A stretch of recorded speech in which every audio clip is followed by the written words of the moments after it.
आगे की सफर की बात करें तो अब अल्बर्ट आइंस्टाइन 17 साल के हो चुके थे। वो मैथ और फिजिक्स की स्पेशल क्लासेस अटेंड करते थे। ज्यूरिक में उनकी मदर के रिलेटिव्स थे जो अल्बर्ट का ध्यान रखते थे। उन्हें 100 स्विस फ्रैंक्स का मंथली पॉकेट मनी मिलता था, जिसमें से अल्बर्ट अपनी स्टूडेंट लॉजिंग का खर्च उठाते थे। वो हर महीने 20 फ्रैंक सेविंग करते थे ताकि वो एक स्विस सिटीजन बन सके। ज्यूरिक पॉलिटेक्निक में उनके साथ सबसे इम्पोर्टेंट बात ये हुई कि वो यहाँ पर अपनी फ्यूचर वाइफ से मिले, मिलेवा मैरिक, जो एक प्राउड सर्बियन फार्मर की बेटी थी। उसके फादर ने उसे फिजिक्स और मैथ पढ़ने के लिए भेजा था। मिलेवा ने टॉप कॉम्पिटिटिव स्कूल्स में एडमिशन लिया था।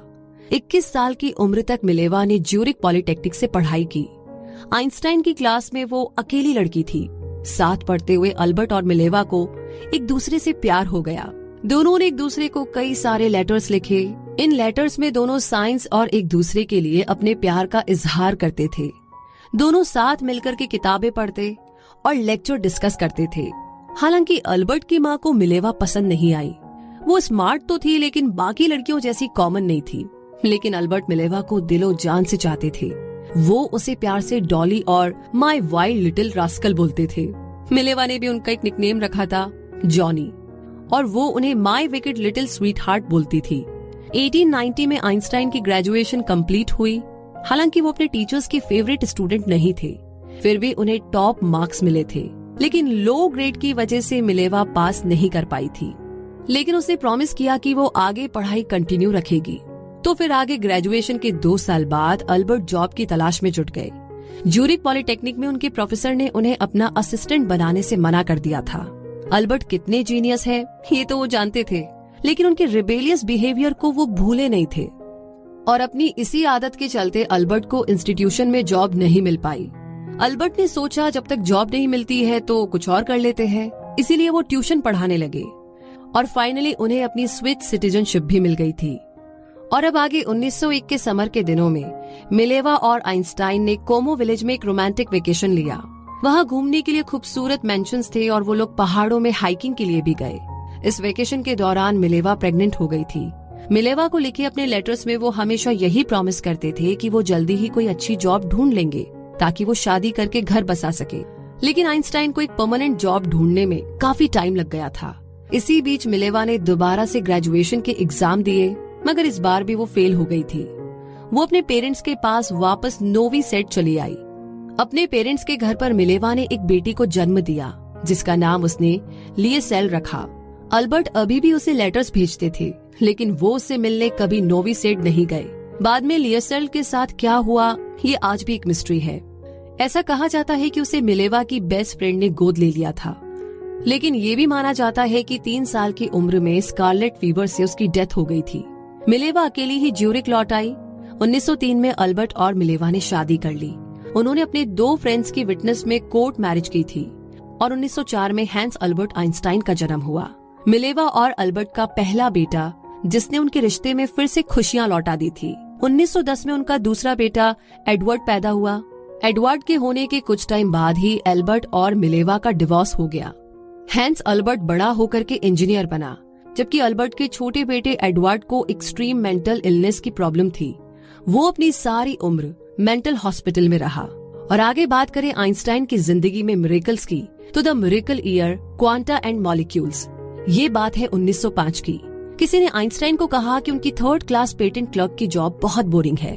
स्विस पेटेंट ऑफिस में इस जॉब का स्टैंडर्ड सबसे कम माना जाता था, लेकिन इसके बावजूद अल्बर्ट जॉब करते रहे और 1 साल के बाद उन्हें परमानेंट कर दिया गया।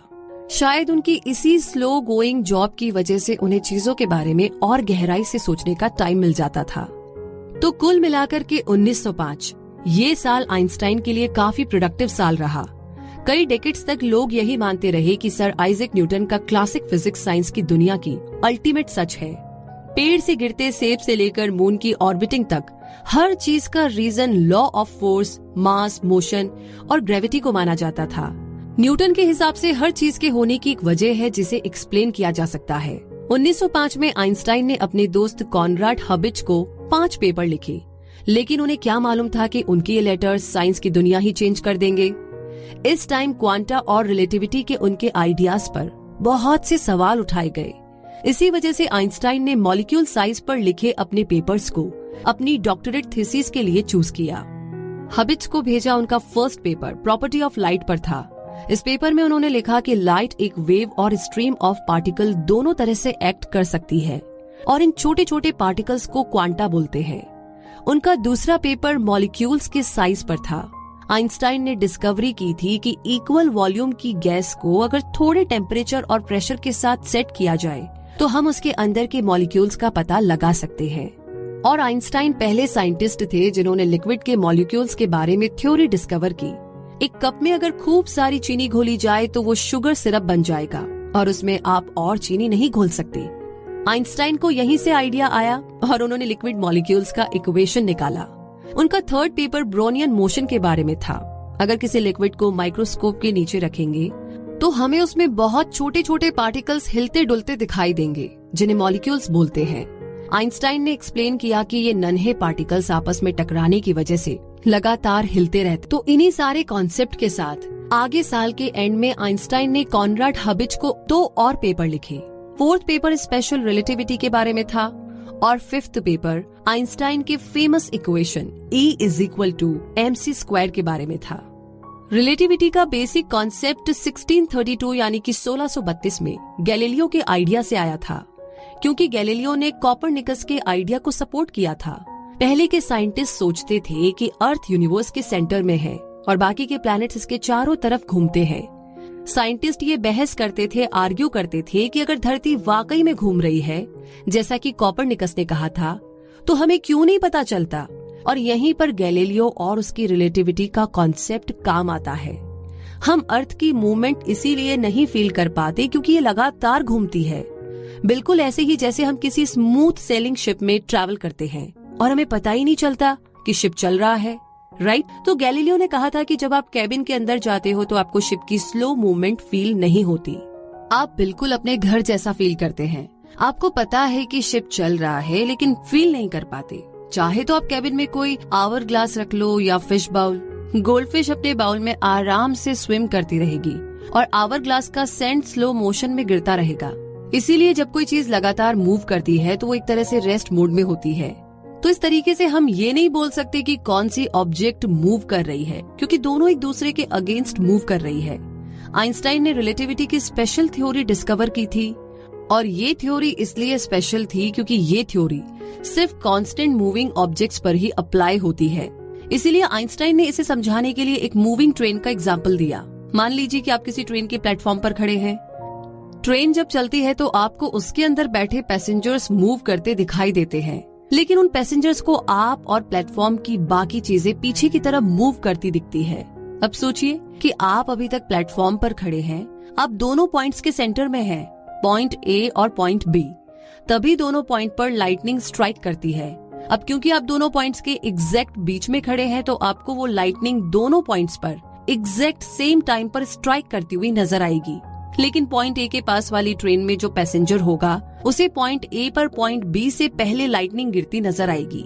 इसी तरह जो पैसेंजर पॉइंट बी के पास होगा उसे पहले पॉइंट बी पर लाइटनिंग नजर आएगी। इसीलिए इसमें रॉन्ग या राइट आंसर नहीं है। प्लेटफॉर्म से आपको और ट्रेन से उन दोनों पैसेंजर्स को लाइटनिंग अलग अलग टाइम पर दिखाई देगी, क्योंकि हर किसी का डिफरेंट पर्सपेक्टिव है। तो आपको क्या लगता है कौन से पॉइंट पर पहले लाइटनिंग हुई होगी, पॉइंट ए या पॉइंट बी? और इस तरह आइंस्टाइन ने कंक्लूजन निकाला कि टाइम भी एक रिलेटिव चीज है। न्यूटन ने ये डिस्कवरी बहुत पहले कर ली थी कि टाइम और स्पेस एब्सोल्यूट है, लेकिन बाकी साइंटिस्ट को इस आइडिया में लूप होल नजर आ रहा था। रिलेटिविटी का स्पेशल आइडिया डिस्कवर करने के 10 साल बाद आइंस्टाइन ने general theory of relativity publish की। इसमें उन्होंने ग्रेविटी की थ्योरी और एक्सिलरेटेड मोशन भी ऐड किया। इसी बीच उन्होंने हबिट्स को अपना 5th और फाइनल पेपर भेजा, जो कि उनका फेमस फॉर्मूला है। रिलेटिविटी की थ्योरी से ही आइंस्टाइन ने E=mc² का फॉर्मूला निकाला था।